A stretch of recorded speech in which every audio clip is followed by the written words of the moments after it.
स्वास्थ्य विभाग की लापरवाही के चलते महिला को समय से अल्ट्रासाउंड की जांच न होने के कारण महिला के गर्भ में हुई बच्ची की मौत के बाद परिजन एवं स्थानीय लोगों द्वारा इस पूरे मामले की जांच कराने के संबंध में मथुरा सीएमओ द्वारा 3 सदस्यों की एक टीम गठित की गई, जिसमें टीम द्वारा महिला के परिजन एवं स्थानीय लोगों को बुलाकर उनसे पूरा प्रकरण समझने के बाद मामले को गोलमोल करते हुए नजर आए।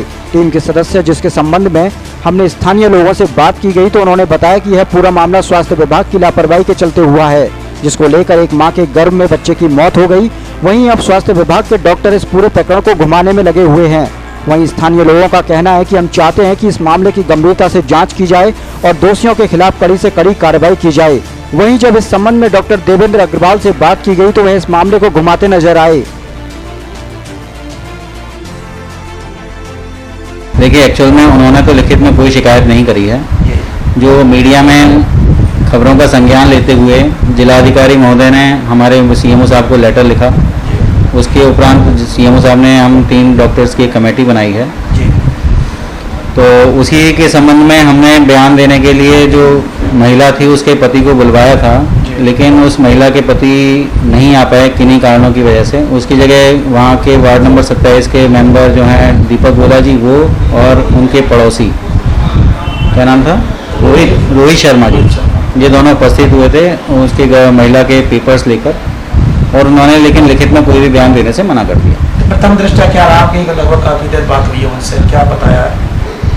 एक्चुअल में उनका मुद्दा ये था कि जो कंटेनमेंट जोन में व्यक्ति रह रहे हैं वहाँ पे जो जिन लोगों को यदि कोई बीमारी की परेशानी हो रही है तो यदि वो प्राइवेट चिकित्सकों के यहाँ जाते हैं तो वहाँ या तो मरीजों को देखा नहीं जा रहा है कंटेनमेंट जोन का होने की वजह से, या उनकी जांचें सिर्फ कंटेनमेंट जोन का होने की वजह से नहीं हो रही हैं। तो उनका पूरी व्यवस्था के ऊपर प्रश्न था कि ऐसा क्यों हो रहा है कि कंटेनमेंट जोन में के व्यक्तियों को चिकित्सा सुविधाएं नहीं मिल रही हैं। नमस्कार दर्शकों, मैं हूं चंदन सोनी और आप देख रहे हैं वॉइस फॉर नेशन। इस वक्त हमारे साथ मौजूद है रोहित शर्मा, जिनसे हम बात करेंगे। अभी कुछ दिनों पहले एक महिला को समय पर ट्रीटमेंट न मिलने के कारण उनके गर्भ में एक बच्चे की मौत हो गई, जिसको लेकर रोहित शर्मा उनके स्थानीय पड़ोसी है जो पूरे मामले में उनके साथ रहे थे। इनसे हम जानेंगे अब तक इन्होंने क्या क्या प्रयास किए हैं उसको इंसाफ दिलाने के लिए और कहाँ कहाँ नहीं। तो आइए इनसे जानते हैं। जी, क्या नाम है आपका? रोहित शर्मा। जी रोहित जी, बताएं पूरा क्या मामला है और अब तक क्या क्या प्रयास हुए? मामला ये था कि बैराकपुरा रानी मंडी की निवासी रीना, पत्नी सुभाष चंद्र शर्मा, उसका मामला ये था कि वो 9 महीने की प्रेग्नेंट थी। तो डॉक्टर को दिखाने के बाद अल्ट्रासाउंड उसको लिखा गया, क्योंकि मथुरा शहर के अंदर एक ही अल्ट्रासाउंड सेंटर संचालक हैं अभी इस समय जो अल्ट्रासाउंड कर रहे हैं, बाकी सभी बंद पड़े हुए हैं। तो उन्होंने उसका अल्ट्रासाउंड करने से मना कर दिया, कहा कि हम सील एरिया के लोगों के अल्ट्रासाउंड नहीं करेंगे। तो उसके बाद हम सीएमओ ऑफिस से लिखवाने के बाद भी दोबारा वहाँ गए थे।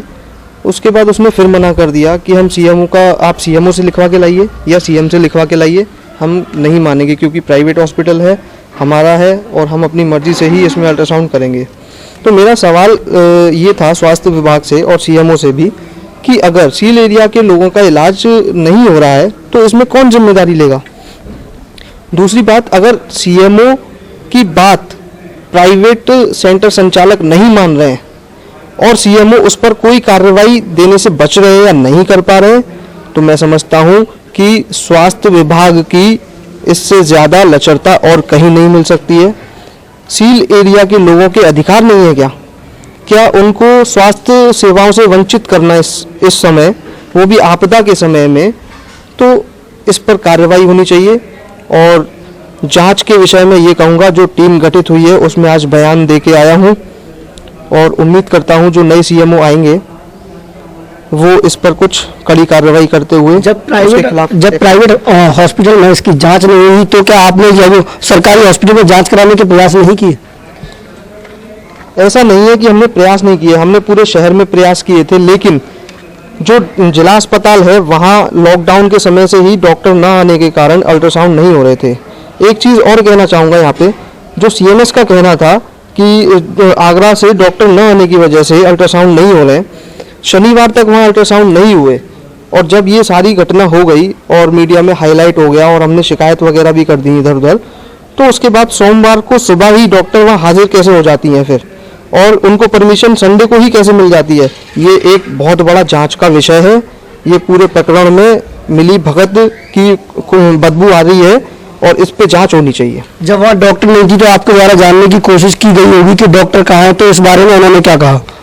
इस बारे में सीएमएस ने कहा कि जो डॉक्टर है वो आगरा में है, वो रेड जोन है, इस वजह से परमिशन ना मिलने के कारण डॉक्टर नहीं आ पा रही है। सोचने वाली बात है, जब सीएमएस के द्वारा पहले ही सूचना दे दी गई थी कि कोई भी डॉक्टर जो कि आगरा से आते हैं वह अपने घर नहीं जाएंगे और फुल टाइम मथुरा में ही रहेंगे क्योंकि कभी भी किसी भी प्रकार की इमरजेंसी पड़ सकती है।